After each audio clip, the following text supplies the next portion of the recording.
एउटा भल्केनोको लेक रहेछ जमिरहेको ठाउँ छेउबाट गएर त्यति जानु पनि भने भन्नु किन जानु यसकै बिचबाट पानी खानु कत्रो बिचारेन न उम्रै गयो हो उता अलि उहाँ माथि छ अर्को पनि छ उता गएर डेन्जर त्यो हेर्नु त कुना कुना पनि कता कता उम्ले पानी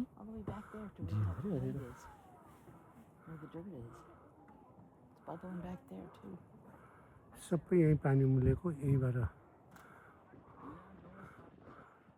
ल यस्तोसित यहीँ नै उम्लेको छ यहीँबाट गायब भएको छ नेचुरल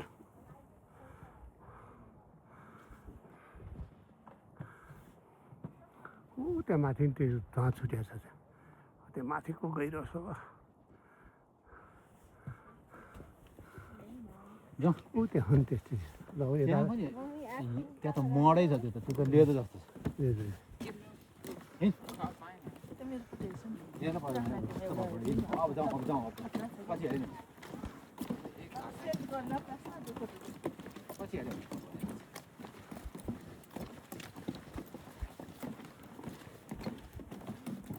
यताबाट त्यहाँ अर्को एउटा छ नि त जति हेऱ्यो नि यस्तै हो यो सबै अब कतै लेदो कतै धुवा लेदो हो त्यहाँको त लेदै रहेछ एकदमै लेदो मात्र देखिएको छ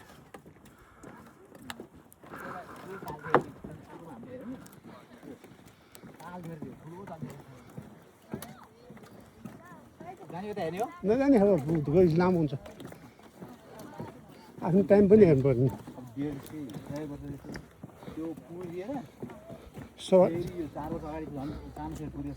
सवा 3 भइसक्यो सवा 3 भइसक्यो कि अब एउटा हेर्नु सक्यो होइन छ एउटा कि यो मड आयो नि त यो अब नजिकै छ त्यो होला खै हेरौँ त्यहाँ लोकेसन हेरौँ ल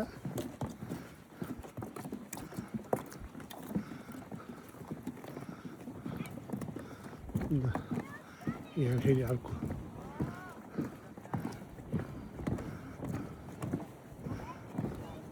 यो प्रकृतिले पनि अचम्म छ है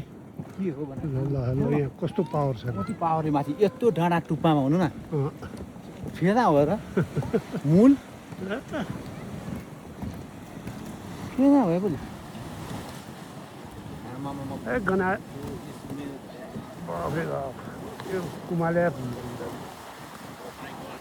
माछा पोर्ने ठाउँमा निसासिने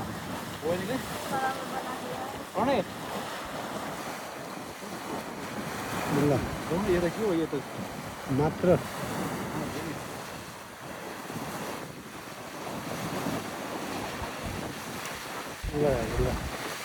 के हो त समुद्र नै छल ज्यादा छ समुद्रको छाल जस्तो छ यो त के होला त भित्र कस्तो के होला त ल त्यहाँ मान्छे पऱ्यो भने के होला हेर्नु नि पानी फेरि एकैचोटिमा कहाँ पुग्यो पाक्छ हड्डी पनि गल्छ यो त गल्छ ल ल यो त धेरै ठुलो अन्त